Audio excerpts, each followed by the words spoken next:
Everyone, this is Tim from Your Six Studios. Today in this video, I'm going to show you how to delete everything from your Android phone. So swipe on down from the top right and go to Settings. Now I'm going to be using a Samsung phone and a Google Pixel.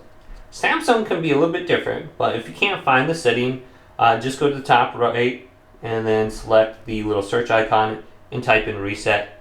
And you should be able to find the Reset options right here, and you can just select it and you can reset it right there. Now on your Samsung phone, you can just go on down to where it says About Phone.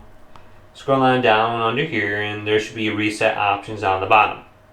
So you can back up your phone, temporary cloud data. You have unlimited storage for 30 days. You can back it up right here and then restore the data after you factory reset it.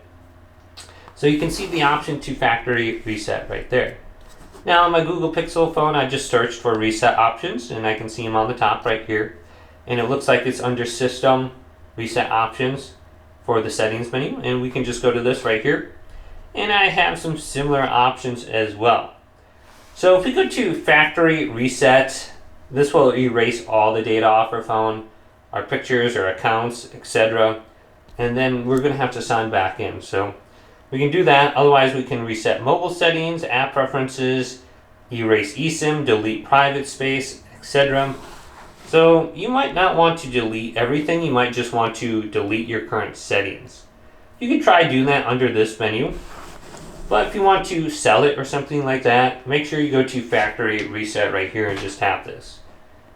And then you'll decide like all this information for personal. You can erase the eSIM and stuff down there. Just hit this button right here and you should be able to erase everything now. Well, hopefully this video did indeed help you out. If it did, leave it a big thumbs up and subscribe to my channel down below.